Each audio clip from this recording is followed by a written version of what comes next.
If you pay even casual attention to corporate behavior, you might have gathered that they're not necessarily always on your side. And it turns out that historically that has very much been the case. But how bad has it gotten at various points? Well, I'm very excited to welcome to the show now the author of Industrial Strength Denial, 8 Stories of Corporations Defending the Indefensible from the Slave Trade to Climate Change, Barbara Freese. Thank you for joining us on the show today. Thank you for having me. Very glad to have you here. It's a fascinating book. You're an author as well as an environmental attorney. And so when you decided to do this book, these profiles of corporations defending what no one should defend, what led to you doing that? And how did you choose the cases you decided to profile? Well, it started with climate denial. As an environmental attorney, I faced that a lot. And in particular, I worked for the state of Minnesota as an assistant attorney general back in the 1990s. And we had a proceeding here in Minnesota where the coal industry came to testify that we did not have to worry about global warming because it wasn't going to happen. And if it did happen, we would enjoy it. And that all those other scientists who said otherwise were biased. And that was my introduction to this particular issue, both the issue of climate change and the issue of denial. And it got me really fascinated by how people could be so cavalier about denying such danger and really putting the whole world at risk. And I started thinking of it not as a bunch of individuals who have these issues, but as a social phenomenon. And once you start thinking about that, well, in my case, I started thinking, where else has this phenomenon led societies in the past? How have other industries specifically responded to evidence that they were causing harm? And how far from reality did that take us? And how did societies eventually overcome that if they did? And so I plunged into the history. And I came back with these 8 stories. And one thing that I think was important was I really picked industries where the evidence of harm was very strong, so strong that you really knew there was something else going on here than just reasonable minds differing about the evidence. And I picked stories where the harm was profound, affecting, in all but one case, really millions of people or threatening environmental catastrophe. And I picked cases where the denial was very sustained and in public. So this wasn't just keeping a secret from the public, but it was actually trying to persuade people of an alternative version of reality, which I think had a lot of consequences in terms of how the public perceives reality and really tried to undermine trust in science, certainly in government and in much of journalism. And I think that is one of the factors that makes it so hard today to have a common sense of what's really going on in the world, particularly climate change. Exactly. Yeah. Yeah. And I'm glad that you chose your examples carefully.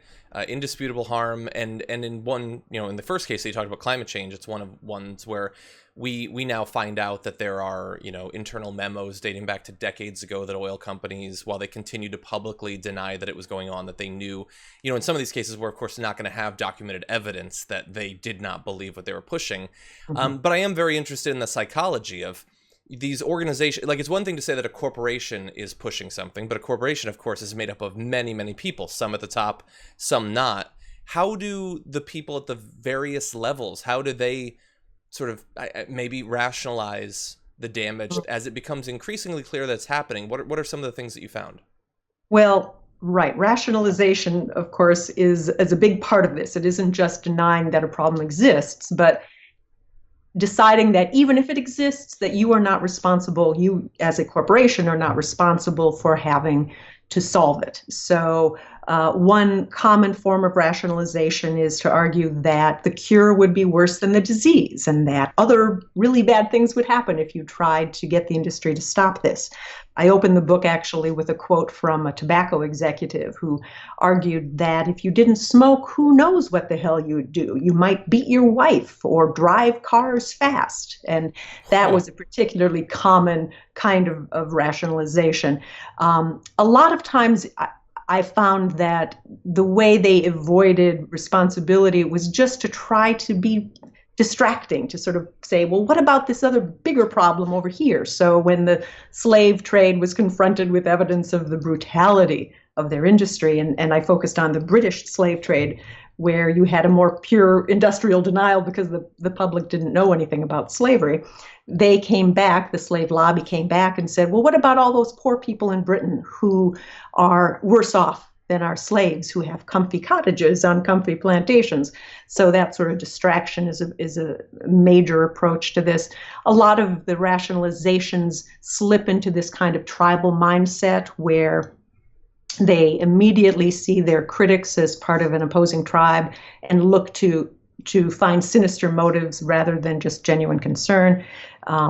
Very often, you find an industry, when it starts to lose the issue, when it sees the sort of public mood slipping away, claiming that the system is rigged, that this is a lynching, that this is a witch hunt. And I think what happens then is that mindset justifies all kinds of other misbehavior, like using front groups and being very deceptive, because you would feel in that case like you're just trying to, level the playing field. Yeah, and I love that as like sort of a last-ditch excuse when, of course, many of these industries, the fossil fuel industries, pharmaceuticals, food like producers, have an enormous amount of influence over government, and government policy is crafted in line with what they want. So if the system is biased, it is certainly not biased generally, historically in the United States, in favor of the consumers, at least until the last moment.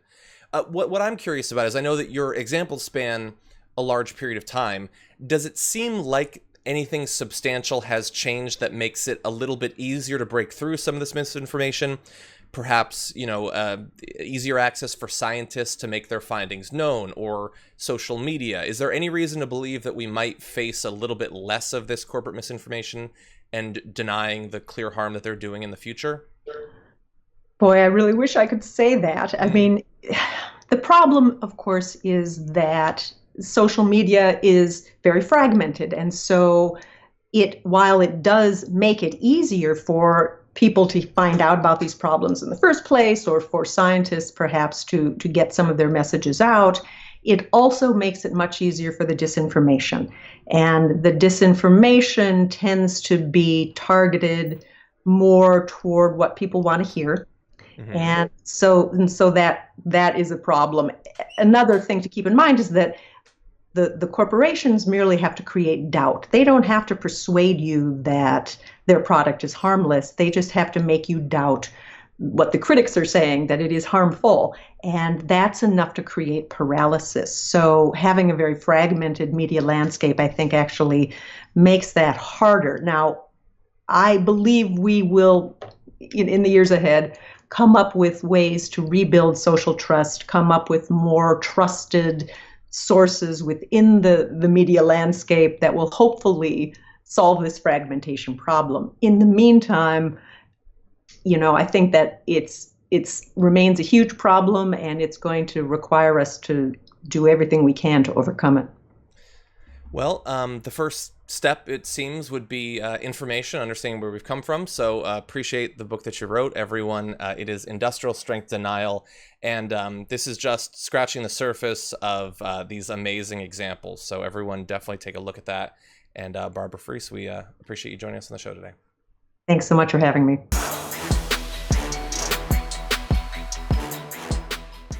Check out the Damage Report podcast each day, wherever you get your podcasts, whether Pocket Casts or Stitcher or iTunes.